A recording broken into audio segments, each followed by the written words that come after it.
할렐루야. 2021년 6월 28일 월요일 아침 기도회를 시작하겠습니다. 하나님의 말씀을 통해서 오늘도 주님과 동행하며 감사와 기쁨의 하루를 사는 우리 성도님들 되시기를 바랍니다. 오늘 말씀은 잠언 30장 18절부터 33절까지의 말씀입니다. 내가 심히 기이 여기고도 깨닫지 못하는 것 서넛이 있나니 곧 공중에 날아다니는 독수리의 자취와 반석 위로 기어다니는 뱀의 자취와 바다로 지나다니는 배의 자취와 남자가 여자와 함께한 자취며 음녀의 자취도 그러하니라. 그가 먹고 그의 입을 씻음같이 말하기를 내가 악을 행하지 아니하였다 하느니라. 세상을 진동시키며 세상이 견딜 수 없게 하는 것 서넛이 있나니 곧 종이 임금된 것과 미련한 자가 음식으로 배부른 것과 미움받는 여자가 시집간 것과 여종이 주모를 이은 것이니라. 땅에 작고도 가장 지혜로운 것 넷이 있나니 곧 힘이 없는 종류로 돼 먹을 것을 여름에 준비하는 개미와 약한 종류로 돼 집을 바위 사이에 짓는 사반과 임금이 없을 때 다 때를 지어 나아가는 메뚜기와 손에 잡힐만 하여도 왕궁에 있는 도마뱀이니라. 잘 걸으며 위풍 있게 다니는 것 서넛이 있나니 곧 짐승 중에 가장 강하여 아무 짐승 앞에서도 물러가지 아니하는 사자와 사냥개와 순념소와 및 당할 수 없는 왕이니라. 만일 네가 미련하여 스스로 높은 채 하였거나 혹 악한 일을 도모하였거든 네 손으로 입을 막으라. 대저 젖을 저으면 엉긴 젖이 되고 코를 비틀면 피가 나는 것 같이 노를 격동하면 다툼이 남이니라. 아멘. 오늘 우리가 읽은 잠언 30장의 후반부죠. 아굴의 잠언 후반부입니다. 아굴은 이 솔로몬의 다른 이름이라는 그런 주장이 있고요. 또 솔로몬이 데리고 있는 지혜자들 중에 한 명이라는 그런 전승도 있습니다. 특별히 오늘 본문은 잠언에서 이 숫자 잠언이라고 일컬어지는 부분이에요. 이 잠언들이 주로 뭐뭐 하는 것이 세네 가지가 있나니 이런 형태로 되어 있거든요. 이런 유형이 기록된 부분이 잠언 6장 16절에도 있었습니다. 여호와께서 미워하시는 것이 6, 7가지니 뭐 이렇게 나왔었죠. 이런 형태가 이 성경이 기록될 당시에 이 셈족의 그 자연스러운 표현이었다고 합니다. 몇 가지 예를 들어서 강조하거나 깨달음을 교육하는 그런 표현인 것이죠. 오늘 본문도 이런 표현으로 말씀을 강조하고 있는데요. 먼저 18절을 보겠습니다. 내가 심히 기이 여기고도 깨닫지 못하는 것 서넛이 있나니. 내가 볼 때 너무 신기한 것이 세 가지가 있다. 그리고 내가 모르는 네 번째도 있다. 원문으로 보면 정확하게는 이렇게 마지막 네 번째를 강조하고 있는 겁니다. 3 플러스 1이죠. 앞에 세 가지를 먼저 말하고 그것을 통해서 마지막 한 가지 예를 강조를 하고 있는 거죠. 앞에 나오는 세 가지가 하늘과 땅과 바다에 나타나는 모습이고 나머지 하나가 이 사람의 모습을 나타내고 있는데요. 각각을 보면은 19절에 곧 공중에 날아다니는 독수리의 자취와 반석 위로 기어다니는 뱀의 자취와 바다로 지나다니는 배의 자취와 남자가 여자와 함께한 자취며 이렇게 나와 있습니다. 공중에 날아다니는 이 독수리가 한번 지나가면은 어떤 공간으로 어떻게 지나갔는지 흔적이 남지를 않죠. 그리고 반석, 돌 위로 지나간 뱀의 흔적도 찾을 수가 없습니다. 바다 위를 지나간 배의 흔적도 잠시 동안만 물에 어떤 출렁임이 있을 뿐이지 금세 알 수가 없게 되거든요. 이 세 가지를 알 수가 없는 것처럼 남자와 여자가 함께 있던 자리도 알 수가 없다. 여러분 사실 이 구절이 하나님께서 주신 잠언인데 이 하나님께서 정말 재미있으신 분이에요. 정말 재미있으셔서 재미있으면서도 뼈를 치는 말씀을 지금 주고 계신 거예요. 이건 굉장히 고차원의 풍자를 우리에게 이렇게 말씀하고 계신 겁니다. 여기에 언급된 이 여자가 원어로 젊은 결혼한 여인이에요. 그러니까 남자가 유부녀를 부적절하게 만난 모습을 나타내고 있는데 완전 범죄로 흔적이 없다는 거예요.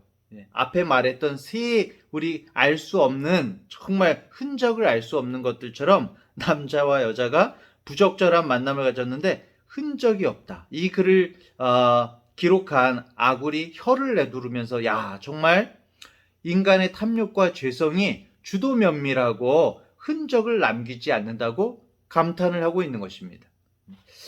그런데 여러분, 아무리 사람은 그 자취를 발견할 수 없어도 누구는 알고 계실까요? 네, 바로 하나님은 알고 계시죠. 이 말씀의 메시지가 그겁니다. 우리 인간의 죄성을 강조하고 있는 거죠.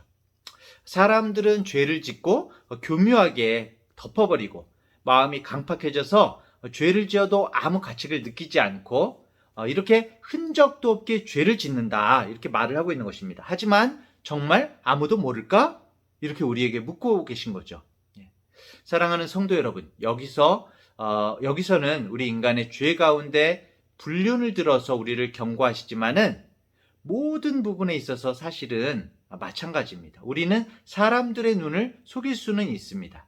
하지만 아무리 은밀하게 죄를 짓고 숨겨도 우리 마음을 보시는 하나님을 속일 수는 없는 것이죠. 20절의 말씀이 그 뒤를 따라오는데요, 마찬가지의 말씀인 것입니다. 정말 하나님께서 우리의 마음을 꼭꼭 찔러서 자극을 주고 계신데요, 20절, 음녀의 자취도 그러하니라. 그가 먹고 그의 입을 씻음같이 말하기를 내가 악을 행하지 아니하였다 하느니라. 너무나 뻔뻔스러운 음녀의 모습을 나타내고 있는 겁니다. 음녀가 음행을 저지른 흔적을 찾을 수가 없다는 것입니다. 정말 기가 막힐 정도라는 것입니다. 요즘은 CSI, 과학수사대라도 있겠지만은 성경이 기록된 시대에는 그 현장을 급습하지 않고서야 밝힐 수가 없었을 것입니다. 성도 여러분, 우리들도 종종 죄를 짓고 고의로 그 일을 은폐할 때가 있습니다. 사람은 그 일을 모를 수가 있습니다. 하지만 하나님은 우리가 속일 수가 없는 분이라는 것이죠. 지혜자는 이렇게 인간의 죄성에 대해서 설명한 후에 세상을 어지럽게 하는 몇 가지를 또 말하겠다, 이렇게 말을 합니다. 21절부터 23절을 보면요, 세상을 진동시키며 세상이 견딜 수 없게 하는 것 서너시 있나니 곧 종이 임금된 것과 미련한 자가 음식으로 배부른 것과 미움받는 여자가 시집간 것과 여종이 주모를 이은 것이니라, 이렇게 나옵니다. 이렇게 직역하자면은 이 세 가지 때문에 세상이 시끄럽고 사람들이 참을 수 없는 것이 있다, 이렇게 말을 하는 겁니다. 그러면서 지혜자가 몇 가지 사례들을 말하는데요, 사람들을 참을 수 없게 하는 것이 뭘까요? 그건 바로 상식을 벗어나는 것입니다. 우리가 사람으로서 당연히 이것이 옳다, 바르다 하는 부분을 넘어서게 되면 사람들은 참을 수가 없는 것이죠. 지혜자는 이 세상을 소란스럽게 하고 괴롭히는 첫 번째로 종이 임금이 된 것을 말하고 있는데요, 이 말은 종이 통치자가 될 수 없다는 것이 아니라 왕이 될 자격이 없는 사람이 왕이 된 것을 말하는 것입니다. 고대 근동 국가에서는 흔치는 않지만은 하층민이 왕이 되는 경우도 있었습니다. 우리가 아는 그 요셉만 해도 왕은 아니지만은 총리가 될 수 있었죠. 종이 왕이 되더라도 왕에게 필요한 능력과 인격과 자질이 있으면 문제가 되지 않죠. 하지만 통치자로서 자격이 갖춰지지 못한 사람이 권력을 잡거나 불법으로 수많은 피를 흘리고 국민을 괴롭게 한 경우가 역사상에 많이 있었죠. 두 번째 보면은 미련한 자가 배부른 것을 들고 있습니다. 미련한 자가 배부르다는 것, 이것은 부를 누릴 자격이 없는 사람이 아주 우연하게 부자가 된 것을 말합니다. 졸부지요, 졸부. 미련한 사람이 실패하면 오히려 겸손해질 수가 있습니다. 하지만 능력 없는 사람이 부자가 되면은 그 사람은 교만해지죠. 아무런 노력 없이, 지혜 없이 불로소득을 얻는 사람들은 이 사람들을 참을 수 없게 합니다. 그렇죠? 이 사회를 힘들게 합니다. 그리고 그 사람 자신도 파괴하게 되는 것이죠. 자, 세 번째는 미움받는 여자가 시집을 간 것이라고 말하는데요, 여기에 나오는 미움받는 여자는 온유하지 않고 교만하고 다투기를 잘하는 그런 여인을 말하는 것입니다. 갑자기 옛날 노래가 떠오르네요. 마음이 고와야 여자지, 얼굴만 예쁘다고 여자냐, 그런 노래가 있었던 것 같습니다. 정숙하고 고운 마음씨를 가진 여인보다 이런 여인이 먼저 시집을 간 것이 괴롭고 참을 수 없는 일이다 라고 그렇게 말을 하고 있는데요, 이런 여인과 온유하지 않고 교만하고 다투기를 잘하는 이런 여인과 결혼한 남자와 그 가정은 두고두고 어려움을 겪게 되는 것이죠. 남편과의 관계에서도 계속 어려움이 생길 것이고 결국 온전한 가정을 이루기가 힘들 것입니다. 물론 반대로 남편이 문제가 있을 수도 있겠죠. 자, 네 번째는 여종이 안주인이 된 것이라고 말을 합니다. 아마 이 시대에도 여종이 주인을 유혹하고 조강지처를 몰아내는 그런 일들이 있었던 것 같습니다. 옛날이나 오늘날이나 인간의 죄성에서 발생하는 이런 일들은 똑같은 것 같습니다. 오늘날도 종종 남편과 아내가 다른 이성 때문에 이혼하고 재혼하는 일들이 있는데요. 물론 이혼과 재혼이라는 것이 불륜만이 아니라 여러 가지 원인과 이유가 있겠지만은 적어도 성경에서는 불륜으로 인한 이혼과 재혼에 대해서만은 엄격하게 경고하고 있는 것을 우리가 볼 수 있습니다. 자, 이렇게 또 다음으로 이어서 지혜자는 자연 가운데에서 발견할 수 있는 작지만 지혜로 살아가는 몇 가지 생물들을 제시하고 있는데요. 24절부터 28절을 볼까요? 땅의 작고도 가장 지혜로운 것 넷이 있나니 곧 힘이 없는 종류로 돼 먹을 것을 여름에 준비하는 개미와 약한 종류로 돼 집을 바위 사이에 짓는 사반과 임금이 없을 때 다 때를 지어 나가는 메뚜기와 손에 잡힐만 하여도 왕궁에 있는 도마뱀이니라. 네. 세상에 몸이 작고 힘이 약해도 세상을 살아가는 생물들이 있다라고 합니다. 이런 생물들은 인간에게, 우리에게 힘으로만 사는 것이 아니고 지혜로도 살아갈 수 있다는 것을 잘 보여주고 있다, 이렇게 말을 하고 있는데요. 첫 번째로 개미를 들고 있습니다. 하나님께서 개미에게 큰 몸집과 힘을 주시지 않았지만 이 개미들이 사는데 필요한 모든 것을 주셨죠. 개미들은 특별히 잘 훈련된 군대처럼 겨울에 먹을 식량을 여름에 미리 준비하는 그런 지혜를 가지고 있습니다. 우리들이 이런 개미를 보면서 많은 교훈을 얻을 수가 있죠. 하나님은 우리에게 개미보다 훨씬 많은 것을 주셨죠. 두 번째로 설명하는 이 사반이라고 나오는데 시리아 바위 너구리라는 그런 동물이라고 합니다. 바위에 집을 짓는데 토끼와 비슷한 그런 크기와 모양을 가진 아주 조그만 동물이라고 합니다. 시편 104편 18절에 보면은 이 사반 너구리가 나옵니다. 이렇게 묘사하고 있습니다. 높은 산들은 사냥을 위함이며 바위는 너구리의 피난처로다. 이 너구리가 바로 사반입니다. 바위 너구리는 굉장히 연약해서 굴을 파지는 못하지만은 바위 틈에 숨어서 강한 습격자들한테서 자신을 보호하고 이 자연의 위험으로부터 자신을 보호할 수 있는 그런 지혜를 가지고 있습니다. 이 작고 연약한 짐승도 우리에게 좋은 교훈을 주고 있죠. 우리들도 모두 연약한 존재입니다. 그렇죠. 우리는 요즘에 바이러스 때문에, 이 정말 눈에도 보이지 않는 바이러스 때문에 병에 걸려서 쓰러지고 조금만 추워도 감기에 걸리고 태풍과 홍수 모든 자연현상 앞에서도 무력합니다.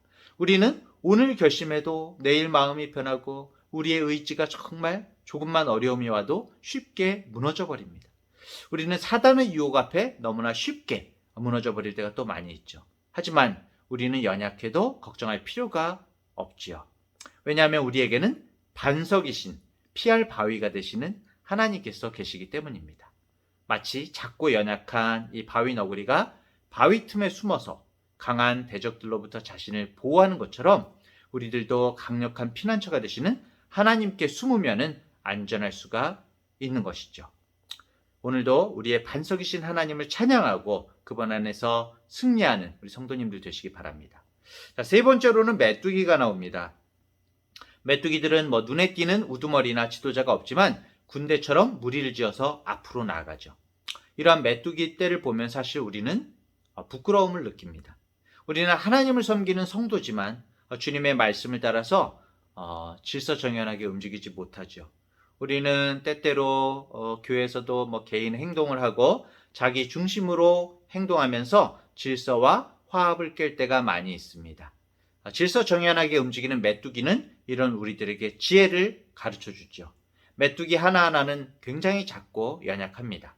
하지만 이 메뚜기들이 함께 떼를 지어서 움직이면 어느 것도 막을 수가 없습니다. 이 메뚜기들은 우리에게 어떤 연합과 화합의 힘이 얼마나 큰지를 잘 보여주고 있는 것 같습니다. 네 번째로 이 도마뱀이 나오는데, 도마뱀은 이 팔레스타인에서 흔히 볼 수 있는 집 도마뱀이라고 합니다. 이 도마뱀은 집부터 궁전에 이르기까지 자기가 원하는 곳에 벽을 뚫고 들어가서 집을 짓는다고 합니다. 이 도마뱀은 연약하지만은 못 가는 곳이 없습니다. 어디에서나 산다고 합니다. 도마뱀은 보통 사람이 들어갈 수 없는 왕궁에도 살 수 있다는 것이죠. 이런 도마뱀이 또 우리에게 좋은 지혜를 가르쳐 주고 있습니다. 우리는 때때로 자신이 부족하다고 생각하고 큰 일에 도전하지 않을 때가 많죠. 하지만 이 지혜자는 위험이 있어도 그 위험을 감수하고 큰 일에 도전을 합니다. 도마뱀이 사람에게 잡힐 위험이 있어도 집이나 왕궁에 거하는 것처럼 우리도 위험이 있어도 과감하게 도전하면 그 일을 성취할 수가 있는 것이죠. 우리는 죄인이지만 우리 주님을 의지하면 하늘에 계신 아버지께 나아갈 수가 있습니다. 우리는 정말 그리스도 안에서 하나님 나라의 왕자와 공주죠. 그렇죠. 우리도 믿음을 가지고 정말 하나님 앞에 과감하게 나아가는 우리 모든 성도님들이 되었으면 좋겠습니다. 다음으로는 위풍당당한 몇 가지를 예를 들고 있는데요. 29절부터 31절입니다. 잘 걸으며 위풍 있게 다니는 것 서너시 있나니 곧 짐승 중에 가장 강하여 아무 짐승 앞에서도 물러가지 아니하는 사자와 사냥개와 순념소와 및 당할 수 없는 왕이니라. 이 구절도 직역하면은 이렇게 직역할 수가 있습니다. 잘 걷는 것들, 잘 가는 것들이 셋이 있다. 또 이렇게 띄어서요. 또 가는데 당당한 네 번째 것이 있다. 이렇게 이번에도 앞의 세 가지와 마지막 네 번째 것을 구분해서 설명을 하고 있는데 바로 네 번째 것을 강조하려고 하는 것이죠. 첫 번째로 사자. 사자는 왕의 왕이신 하나님의 위엄을 보여줍니다. 사자는 뒤로 물러서지 않고 사단과 싸워 승리하신 그리스도의 모습을 보여주는 것이죠. 사도 요한이 계시록에서 예수님을 사단과 싸워 이긴 유다 지파의 사자로 묘사하고 있습니다. 우리 안에는 바로 승리하신 그리스도의 영, 성령께서 계시죠. 그렇기 때문에 우리는 성령님을 의지하고 악한 영들과 싸워야 하는 것입니다. 성령을 의지하는 사람은 사자처럼 두려워하지 않고 정말 당당하게 앞으로 나아가야 됩니다. 우리가 하나님을 의지할 때에 우리를 막을 것이 사실은 없는 것이죠. 그 다음에 사냥개와 순념소 이렇게 나오고 있습니다. 이 사냥개는 사실 구약 성경에서 딱 요곳에만 등장하는 그런 단어인데요. 이 말은 사실 정확하게 번역하기가 쉽지 않습니다. 다만 원어적으로 이 말이 허리에 띠를 두른 어떤 동물 이렇게 풀이가 되어 있어요. 허리에 띠를 둘렀다는 것은 굉장히 만반의 준비를 갖춘 그리고 어떤 헌신하는 그런 뜻이 있습니다. 그래서 원하는 목표에 도달할 때까지 뒤로 물러서지 않고 쉬지 않고 달려가는 그런 모습을 나타냅니다. 이런 모습이 사실 우리 그리스도인들에게도 적용이 될 수가 있습니다. 우리가 정말 만반의 준비를 갖추고 목표를 향해서 정말 불굴의 정신으로 달려나가야 하는 것이죠. 그리스도의 군사들도 그리스도께서 주신 목표를 향해서 만반의 준비를 갖추고 앞으로 전진해야 하는 것입니다. 한눈 팔지 말고 그리스도께서 주신 상급을 향해서 달려나가야 하는 것이죠. 또 수렴소가 나오죠. 순념소는 고산지대에 살거든요. 바위산과 높은 봉우리를 향해서 순념소는 올라갑니다. 순념소가 높은 곳에 올라가서 바위 위에 상쾌한 공기를 마시면서 자기의 은신처에서 기쁨과 안식을 얻는 모습. 이러한 순념소, 이런 어떤 순념소는 세상을 향하지 않고 높은 곳에 계신 하나님을 피난처로 삼고 살아가는 우리 그리스도인들의 모습을 이렇게 잘 나타내고 있는 그런 동물이라고 할 수가 있습니다. 세상 사람들이 땅을 바라보면서 땅에 있는 것에 만족하면서 살아가지만 우리들은 순념소처럼 사냥처럼 높은 곳을 바라보는 그런 성도들, 영원한 것을 바라보면서 살아가는 우리 성도님들이 되기를 간절히 소원합니다. 정말 이런 모든 자연 만물 가운데 우리들이 묵상하고 바라보면서 깨달음을 얻을 수가 있는 것이죠. 자, 아굴이 제시하는 네 번째 위험이 있는 존재는 아무도 당할 수 없는 왕입니다. 왕. 아굴이 마지막으로 이 왕을 언급한 것은 왕이 가장 당당하고 위엄이 있기 때문이죠. 왕은 한 나라에서 가장 높은 사람이고 그리고 모든 권세를 가졌기 때문에 무엇이든지 할 수 있는 사람입니다. 우리의 왕이 누구십니까? 바로 하나님이시죠. 하나님은 이 세상에 있는 모든 것을 만드시고 다스리시는 왕이십니다. 우리는 전능하신 왕 중의 왕이신 하나님 나라의 거룩한 백성입니다. 그렇기 때문에 우리는 하나님을 의지하고 당당하게 살아야 되죠. 그렇죠? 하나님을 믿는 사람들은 어디에서도 위축될 필요가 없습니다. 가장 높으신 분이 우리의 왕이시고 우리의 아버지이시기 때문이죠. 자, 마지막으로 이런 모든 자연 만물을 바라보면서 묵상하면서 하나님의 지혜를 생각한 아굴은 마지막으로 인간의 탐욕과 행실과 태도에 대해서 교훈한 후에 자신을 교만으로부터 지키라고 권고하고 있습니다. 32절 33절에 마지막 말씀이 나오는데요. 만일 네가 미련하여 스스로 높은 채 하였거나 혹 악한 일을 도모하였거든 네 손으로 입을 막으라. 대저 젖을 저으면 엉긴 젖이 되고 코를 비틀면 피가 나는 것 같이 노를 격동하면 다툼이 남이니라. 이 아굴은 성도들에게 수시로 자신을 돌이켜보도록 권고하고 있습니다. 우리가 연약하고 간사하기 때문에 조금만 잘 돼도 즉시 교만한 마음이 생깁니다. 하지만 마음이 교만해지면 우리는 하나님으로부터 멀어지게 되고 이웃을 멸시하는 실수를 할 수밖에 없게 되죠. 그렇기 때문에 우리가 수시로 마음이 교만해지지 않도록 스스로 돌아보고 마음을 단속해야 한다고 말하고 있습니다. 우리의 손으로 우리의 입을 막아야 한다고 말하고 있습니다. 그렇지 않으면 마음에 있는 악이 말과 행동으로 표현이 되고 돌이킬 수 없는 실수를 하고 상처들이 생기기 때문인 것이죠.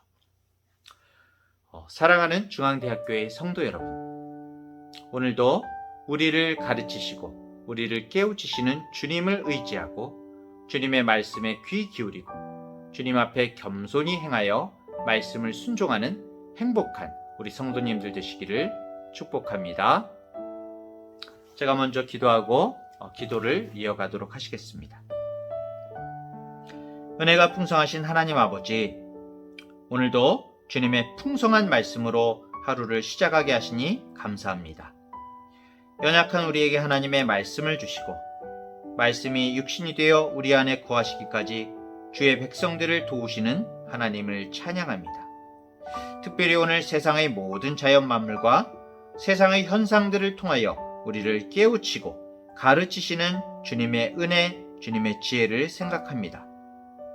모든 나에게 주신 하루하루의 삶을 허투루 보내지 않게 하시고 우리에게 주신 이 시간과 모든 재능들을 주의 영광을 위해 보람되게 잘 사용할 수 있도록 주님의 은혜를 내려 주시옵소서. 오늘도 이 땅에서 살아갈 때 하나님을 경외함으로 지혜를 구하게 하시고 겸손함과 절제로 주님의 기쁨으로 살아가는 우리가 되게 하여 주시옵소서. 감사드리며 예수님의 이름으로 기도합니다. 아멘.